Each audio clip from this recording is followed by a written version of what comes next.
Hello दोस्तों। आज हम बात करने वाले हैं भारतीय संसद के विषय में। संसद भवन, इसके विषय में हम बात करने वाले हैं।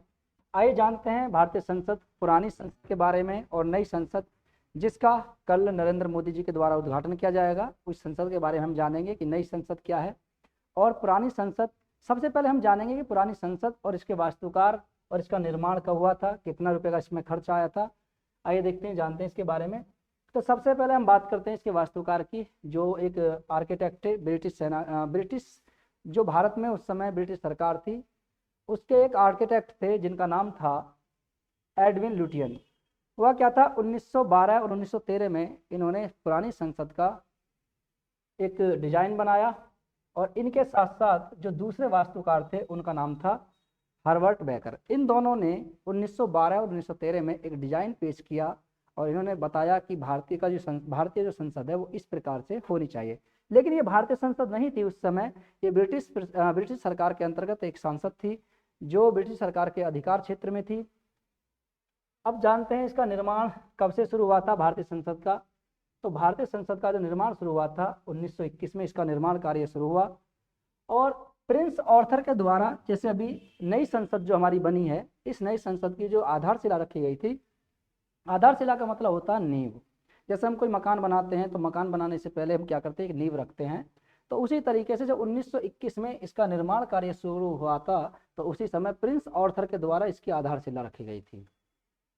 उसके बाद 1956 में जब अधिक सीटों की मांग आई कि इसमें कुछ और भी संख्या बढ़ेगी, सीटों की संख्या बढ़ेगी, तो इसको लेकर के 1956 में इसमें 2 मंजिलें और जोड़ दी गई थी। हुआ क्या था कि 1950 के बाद जब हमारा संविधान लागू हुआ, 26 जनवरी 1950, आप सभी जानते हैं कि 26 जनवरी 1950 को हमारा भारत का संविधान लागू हुआ। तो तभी से जो संसद थी इस पर भारतीयों का अधिकार हो गया था, भारतीय सरकार का अधिकार हो गया था। उसके बाद जैसे ही संसद सदस्यों की संख्या की जो बढ़ने लगी थी, उसके बाद यहाँ पर हुआ क्या था कि इसमें कुछ मांग आई कि इसमें कुछ और मंजिलें होनी चाहिए, तो 2 मंजिलों को बढ़ा दिया गया था 1956 में। प्रारंभ में इसमें कुल खर्चे की बात करें तो 83 लाख रुपए, लेकिन वर्तमान में इसमें खर्चे की बात करेंगे तो अभी आएगा आगे। वैसे बता देता हूं कि अलग अलग दे रखा है इसमें, कोई 861 करोड़ बताता है, कोई 961 करोड़ बताता है, कोई 1200 करोड़ बताता है। अनुमानित खर्चा है कि अनुमानित खर्चा इस पर कितना है, अभी आगे हम बात करेंगे इसके विषय में। ठीक है, आगे देखें।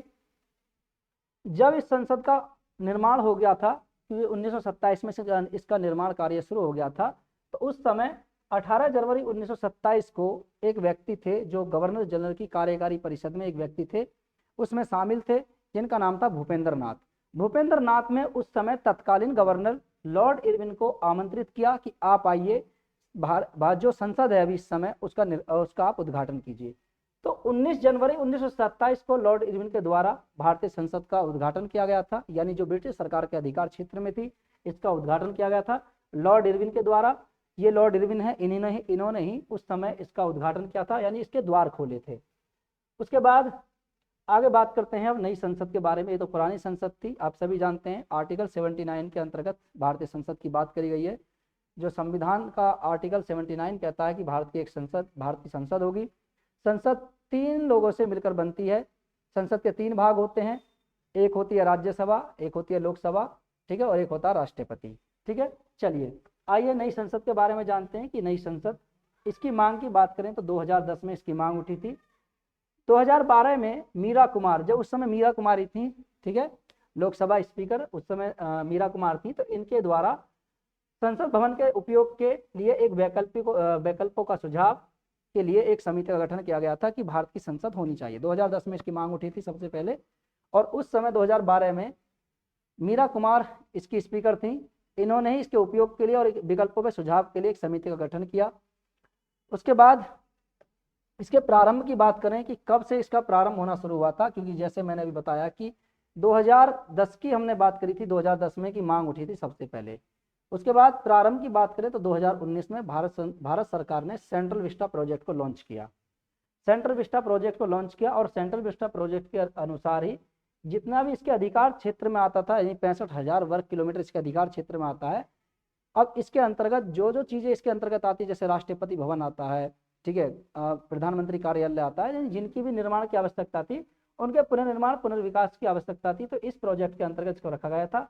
आइए जानते हैं सेंट्रल विस्टा प्रोजेक्ट होता क्या है, इसके बारे में जानते हैं। देखिए सेंट्रल विस्टा प्रोजेक्ट क्या है, ये आपको इमेज दिख रही है, यही है सेंट्रल विस्टा प्रोजेक्ट। देखिए रायसीना पहाड़ी जहां पर राष्ट्रपति भवन बना हुआ है, उसे रायसीना हिल्स कहते हैं, रायसीना पहाड़ी कहते हैं, दिल्ली में स्थित है। तो रायसीना पहाड़ी से इंडिया गेट तक और राजपथ के किनारे, ये जो आपको रास्ता दिख रहा है राजपथ है, ये इंडिया गेट है। और इंडिया गेट के जस्ट सामने आपको संसद भवन दिखाई देगा, यहाँ पे दिख नहीं रहा है, संसद भवन है, ये राजपथ है। और इसके बराबर में जो ये जो दिखाई दे रहा है आपको, राजपथ के किनारे किनारे स्थित भारत की राजधानी का प्रशासनिक क्षेत्र सेंट्रल विस्टा कहलाता है। क्या है सेंट्रल विस्टा, एक बार फिर से देख लेते हैं।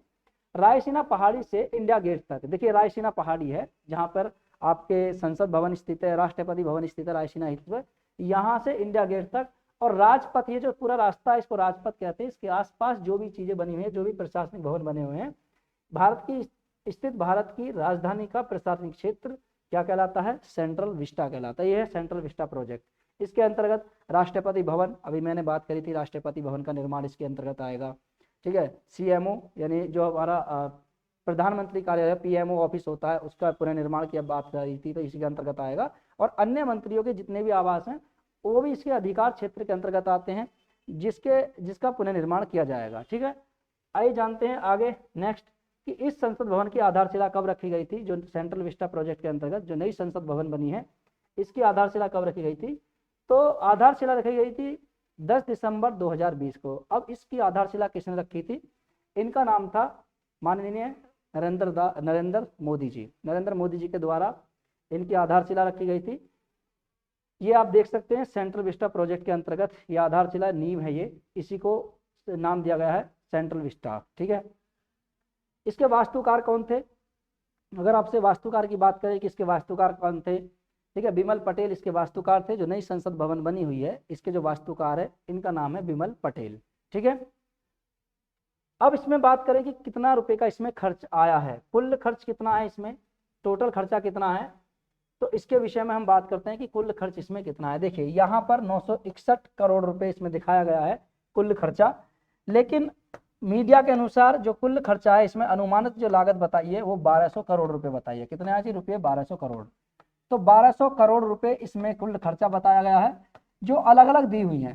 कहीं 1200 करोड़ बताया गया है, और इसी के साथ साथ 1200 करोड़ कहीं पर 862 करोड़ रुपए भी इसमें कुल खर्चा दिखाया गया है, 862 करोड़ रुपए।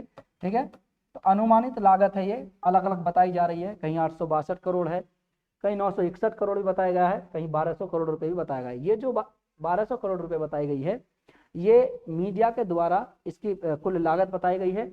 आइए जानते हैं संसद भवन के बारे में थोड़ा सा और देख लेते हैं कि भारतीय संसद की बात करें जो किस आर्टिकल के तहत इसको रखा गया है। आर्टिकल 79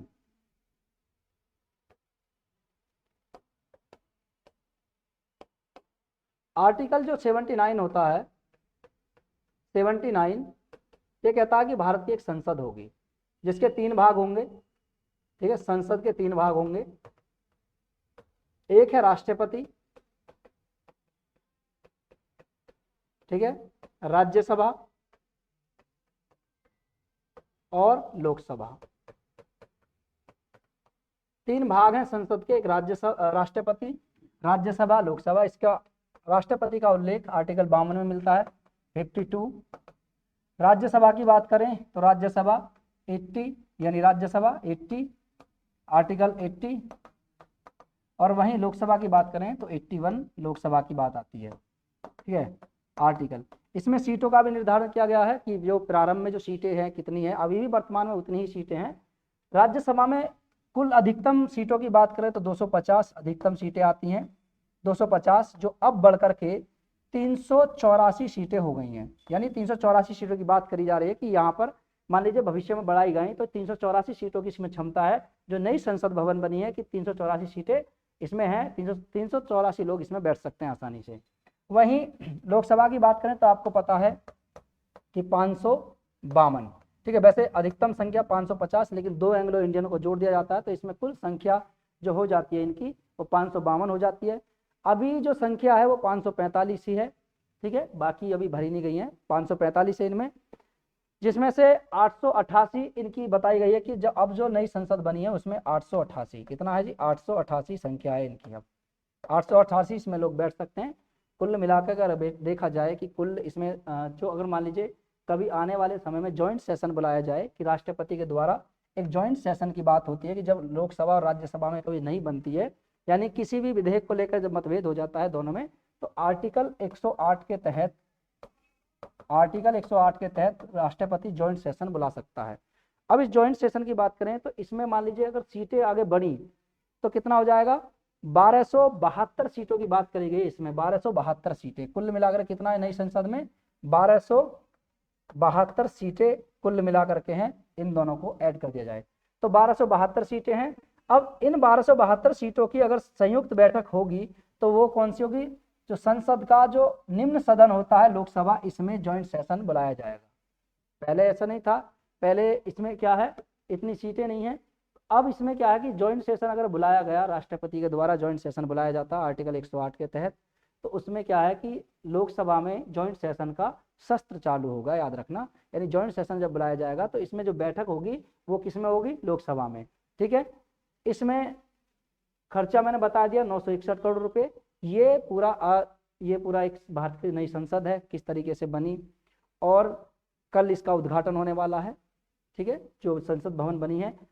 अब इसमें कुछ मुद्दा चल रहा है कि राष्ट्रपति को नहीं बुलाया जा रहा है, जबकि कहा यह गया है कि एक सुप्रीम कोर्ट से एक बात पूछी गई थी कि बताइए कि इसमें नई संसद भवन का उद्घाटन किसको करना चाहिए। देखिए, राष्ट्रपति को नई संसद भवन का उद्घाटन करना चाहिए। एक वकील ने पूछा भी था उससे, तो जजों ने कहा था कि राष्ट्रपति संसद का एक अंग होता है, इसलिए राष्ट्रपति को पूरा अधिकार है कि वो संसद का उद्घाटन करे। लेकिन इसमें राष्ट्रपति जी को नहीं बुलाया गया है।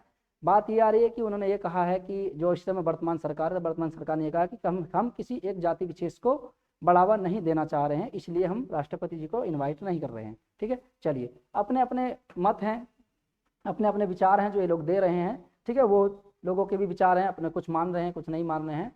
ठीक है, ज़्यादातर पार्टियों ने इसका बहिष्कार किया है। कुछ लोग इसको लेकर के सुप्रीम कोर्ट पहुंच चुके हैं कि नई संसद भवन की आवश्यकता नहीं थी, लेकिन फिर भी बनाया गया इसको। ठीक है, चलिए, तो आज का हमारा जो टॉपिक था वो नई संसद भवन को लेकर था, पुरानी संसद भवन को लेकर था। आशा करते हैं कि आपको ये आज अच्छा लगा होगा। चलिए, मिलते हैं नेक्स्ट में, तब तक के लिए धन्यवाद।